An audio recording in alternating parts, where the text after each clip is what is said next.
여러분 안녕하세요. 지난 시간에는 요한계시록 6장에서 어린 양이 첫째인을 떼실 때의 성경적 배경에 관하여 알아보았습니다. 오늘은 첫째인을 떼실 때 나타나는 징조가 무엇인지 함께 보도록 하겠습니다. 계시록 6장 1절. 내가 보매 어린 양이 7인 중에 하나를 떼시는 그때에 내가 들으니 내 생물 중에 하나가 우레 소리같이 말하되 오라 하기로, 내가 이에 보니 흰 말이 있는데 그 탄자가 활을 가졌고 면류관을 받고 나가서 이기고 또 이기려고 하더라. 어린 양이 첫째인을 떼실 때 나타나는 징조에 관한 말씀은 단지 2개의 구절로 상징적으로만 기록되어 있어서 이해하기가 쉽지 않을 수 있습니다. 이 이상적이면서 간략하게 묘사된 것이 예수님께서 재림에 관하여 가르쳐 주신 징조들과 어떤 연관성을 가졌는지 살펴보는 것이 꼭 필요합니다. 내 생물들은 하나님의 영광의 형상인 예수 그리스도를 상징적으로 나타낸 것이라고 이미 말씀드렸어요. 하나님께서는 지금도 자기 형상이신 그리스도 안에서 그 아들을 통하여 역사하십니다.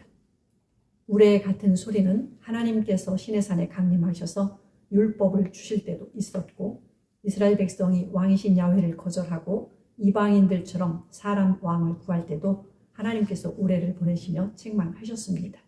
노아 때 홍수로 인하여 지 표면이 전부 물로 덮였을 때 생물이 살 수 있도록 산들은 올라가고 골짜기는 내려가게 하실 때도 우레로 역사하셨다고 시편 104편에 기록하고 있습니다. 또한 예수 그리스도께서 하나님의 형상으로서 하나님께서 주신 십자가의 대속의 역사를 이루심으로써 아버지께 영광을 돌리게 하셨을 때도 아버지께서 우레 같은 장엄한 음성으로 말씀하셨다고 기록하고 있습니다. 요한복음 12장 28절. 아버지여, 아버지의 이름을 영광스럽게 하옵소서 하시니 이에 하늘에서 소리가 나서 가로되 내가 이미 영광스럽게 하였고 또다시 영광스럽게 하리라 하신대, 곁에 서서 들은 무리는 우레가 울었다고도 하며 또 어떤 이들은 천사가 저에게 말하였다고도 하니, 예수께서 대답하여 가라사대 이 소리가 난 것은 나를 위한 것이 아니요 너희를 위한 것이니라. 이제 이 세상의 심판이 이르렀으니 이 세상 임금이 쫓겨나리라. 첫째인을 떼시자 우레 같은 소리로 그 누구에게 오라라고 명령하셨고, 그 명령에 따라 나타난 것은 흰말 탄자입니다. 그렇다면 흰말을 탄 자에게 오라고 명령한 것은 재림의 때에 어떤 의미를 가지고 있는 것일까요? 계시록 6장은 이를 뗄 때마다 색깔이 다른 말을 탄 자들이 등장하는 것을 기록하고 있습니다. 각기 말들의 색깔은 탄 자의 성격을 상징적으로 나타내는 것이며, 말은 하나님의 시간표대로 역사하기 위하여 세상에 보내실 천사들이며 그 색깔에 따라 현저한 현상을 보이게 될 것입니다. 구약 성경에 기록된 말과 탄자들에게 관한 유사한 말씀을 보도록 하겠습니다. 스가랴 1장 8절. 내가 밤에 보니 사람이 홍마를 타고 골짜기 속 화석류 나무 사이에 섰고 그 뒤에는 홍마와 자마와 백마가 있기로, 내가 가로되 내 주여 이들이 무엇이니까? 내게 말하는 천사가 내게 이르되 이들이 무엇인지 내가 내게 보이리라 하매, 화석류 나무 사이에 선 자가 대답하여 가로되 이는 야훼께서 땅에 두루 다니라고 보내신 자들이리라. 이와 같이 묘사된 말씀은 야훼 하나님께서 땅에 두루 다니라고 보내신 자들이라고 말씀하셨어요. 욥기에 보면 하나님의 아들들이라고 표현된 천사들과 사단이 세상에 두루 다니다가 하나님 보좌 앞에 모여 하나님의 지시를 듣는 광경이 기록되어 있습니다. 스가랴서 4장에도 말들에 관한 말씀이 기록되어 있습니다. 스가랴 4장 1절. 내가 또 눈을 들어 본즉 내 병거가 두 산 사이에 나왔는데 그 산은 롯산이더라. 첫째 병거는 홍마들이, 둘째 병거는 흑마들이, 셋째 병거는 백마들이, 넷째 병거는 아롱지고 건장한 말들이 메었는지라. 내가 내게 말하는 천사에게 물어 가로되 내 주여 이것들이 무엇이니까? 천사가 대답하여 가로되 이는 하늘의 내 바람인데 온 세상에 주 앞에 모셨다가 나가는 것이라 하더라. 흑마는 북편 땅으로 나가매 백마가 그들을 따르고, 어룽진 말은 남편 땅으로 나가고 건장한 말은 나가서 땅에 두루 다니고자 하니 그가 이르되 너희는 여기서 나가서 땅에 두루 다니라 하매 곧 땅에 두루 다니더라. 그가 외쳐 내게 일러 가로되 북방으로 나간 자들이 북방에서 내 마음을 시원케 하였느니라 하더라. 5절의 말씀을 보면 말을 탄 자들을 가리켜 바람이라고 번역했어요. 바람은 어느 때에 특별히 나타나는 현저한 현상을 의미합니다. 예를 들어 기독교 개혁의 바람, 한류의 바람, 변화의 바람 등으로 흔히 쓰이는 비유입니다. 그런데 바람으로 번역된 단어는 히브리어로 르하우라는 단어인데요. 헬라어는 표누마입니다. 구약 성경이나 신약 성경에서 바람으로 번역도 하지만 본래는 영이라는 의미로 쓰입니다. 홍수 사건 이후에 하나님께서 명하신 말씀을 기록한 시편 104편에 바람으로 자기 사자로 삼으시며 라는 말씀에도 나타나고 이를 인용한 히브리서 말씀에도 기록되어 있습니다. 히브리서 1장 7절 또 천사들에 관하여는 그는 그의 천사들을 바람으로 그의 사역자들을 불꽃으로 삼으시느니라 하였을 때 모든 천사들은 부리는 영으로서 구원 얻을 후사들을 위하여 섬기라고 보내심이 아니며 위의 말씀에서 퓨뉴마라는 단어를 7절에서는 바람으로도 번역하였고 14절에서는 영이라는 본래 의미로 번역하였습니다. 분명한 사실은 재림의 때에도 우리 눈에 보이지는 않을지라도 하나님께서 부르시는 천사들이 어떤 일들을 막거나 어떤 큰 흐름을 일으키게 하신다는 것이 분명하다는 사실입니다. 이 징조는 큰 환난을 겪고 있던 데살로니가 교회가 재림을 사모하는 마음에 동심까지 일어났을 때 이를 바로잡기 위하여 사도 바울이 강조한 말씀으로 그 어떤 일이 일어날지라도 배도와 진짜 그 적 그리스도가 나타나기 전에는 예수님의 재림은 일어나지 않는다고 못 박은 말씀과 직결됩니다. 따라서 오라는 명령은 첫째인을 떼시기까지 불법의 비밀이 활동하도록 허락하셨으나 적 그리스도는 정하신 그의 때에 나타나도록 막고 계셨던 하나님께서 이제 막는 손을 거두시고 드디어 나타나도록 명하신 것을 가리키고 있습니다. 데살로니가 후서 2장 5절 내가 너희와 함께 있을 때에 이 일을 너희에게 말한 것을 기억하지 못하느냐. 저로 하여금 저의 때에 나타나게 하려 하여 막는 것을 지금도 너희가 안 하니 불법의 비밀이 이미 활동하였으나 지금 막는 자가 있어 그 중에서 옮길 때까지 하리라. 불법의 비밀 곧 여러 적 그리스도의 출현과 활동은 바울과 요한이 사역하던 시기부터 계속 이어져 왔습니다. 지금까지 나타나 활동하며 자신을 재림한 그리스도라고 주장하거나 보혜사 하나님이라고 주장하며 많은 사람들을 미혹했어요. 그러나 많은 적 그리스도들과는 비교가 되지 않은 진짜 적 그리스도가 출현하는 때는 주님께서 첫째인을 떼시고 오라고 말씀하는 때임을 증거하고 있습니다.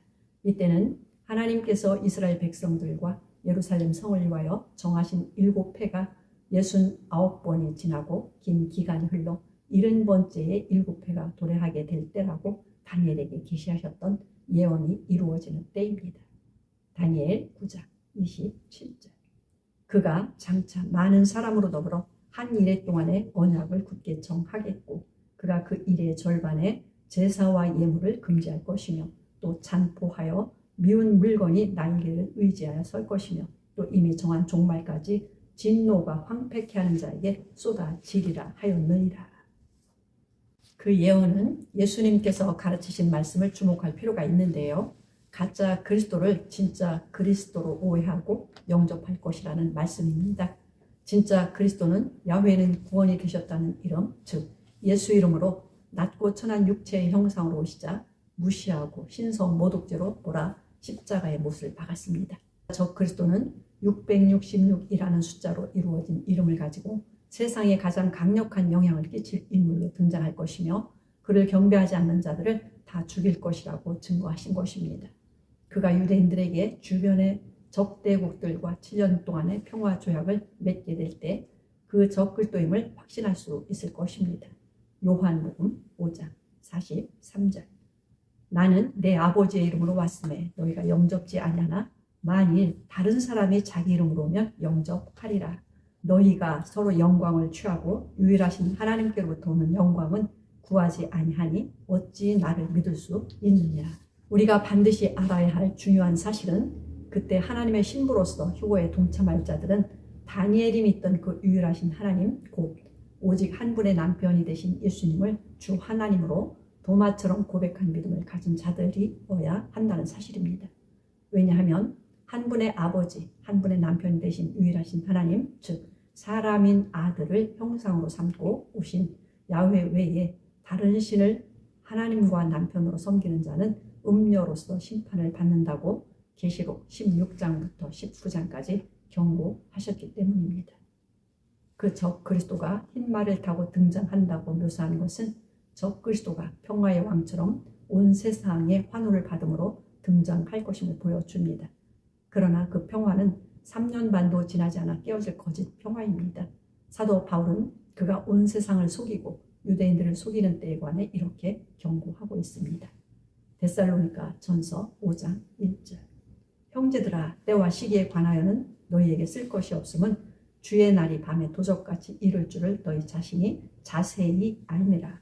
저희가 평안하다 안전하다 할 그때에 잉태된 여자에게 해산 고통이 이름과 같이 멸망이 후련히 저희에게 이르리니 결단코 피하지 못하리라.